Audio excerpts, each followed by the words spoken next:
एक दफा का जिक्र है, परिस्तान लोक की रानी परीगुल रोज रोज एक जैसे कपड़े पहनकर ऊब चुकी थी। उनके पास ढेरों खूबसूरत ड्रेसेस थी, लेकिन फिर भी उन्हें उनमें कोई नयापन महसूस नहीं होता था। एक दिन उन्होंने अपनी फेरी मेड्स को हुक्म दिया, परिस्तान की सबसे बेहतरीन डिजाइनर को ढूंढकर मेरे पास लाया जाए। परिस्तान के एक छोटे से खूबसूरत घर में झरनाब नाम की एक मशहूर डिजाइनर रहती थी। जैसे ही उसे रानी परीगुल का पैगाम मिला, वह तुरंत महल की ओर रवाना हो गई। महल पहुंचकर उसने रानी को अपना परिचय दिया।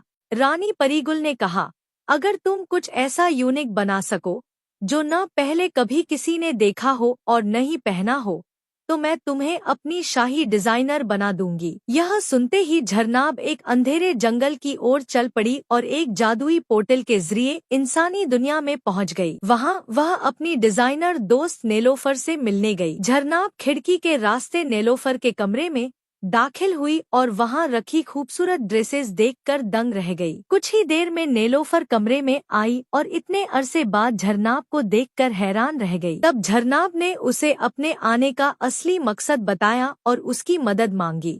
चांदनी रात में झरनाब के जादू से दोनों उड़ते हुए वापस परिस्तान पहुंच गईं। वहां दोनों ने मिलकर कुछ बिल्कुल अनोखा बनाने का फैसला किया। उनके पास सिर्फ 5 दिन का समय था। दोनों ने पूरी मेहनत और लगन से काम किया। 5 दिनों की कड़ी मेहनत के बाद उनकी ड्रेसेस तैयार हो गईं। वे सभी ड्रेसेस लेकर महल की ओर चल पड़ी। महल में पहुंचकर रानी परीगुल के हुक्म पर एक एक करके परियां उन ड्रेसेस को पहनकर सामने आईं। ड्रेसेस बेहद खूबसूरत और बिल्कुल यूनिक थीं। ऐसे डिजाइन जो रानी ने पहले कभी नहीं देखे थे। सबसे खास बात यह थी कि पहली बार किसी फेरी डिजाइनर ने ड्रेसेस के साथ मैचिंग विंग्स भी तैयार की थी। हर रंग में शानदार ड्रेसेस पेश की गयीं। झरनाब ने ड्रेसेस के साथ मेल खाते विंग्स बनाए थे। उन्होंने झरनाब को अपनी शाही डिजाइनर का ताज पहनाया और नेलोफर को ढेर सारे हीरे जवाहरात देकर उसे उसकी दुनिया में वापस भेज दिया। इसके बाद झरनाब शाही महल में रहकर परिस्तान के लिए कई खूबसूरत ड्रेसेस बनाने लगी।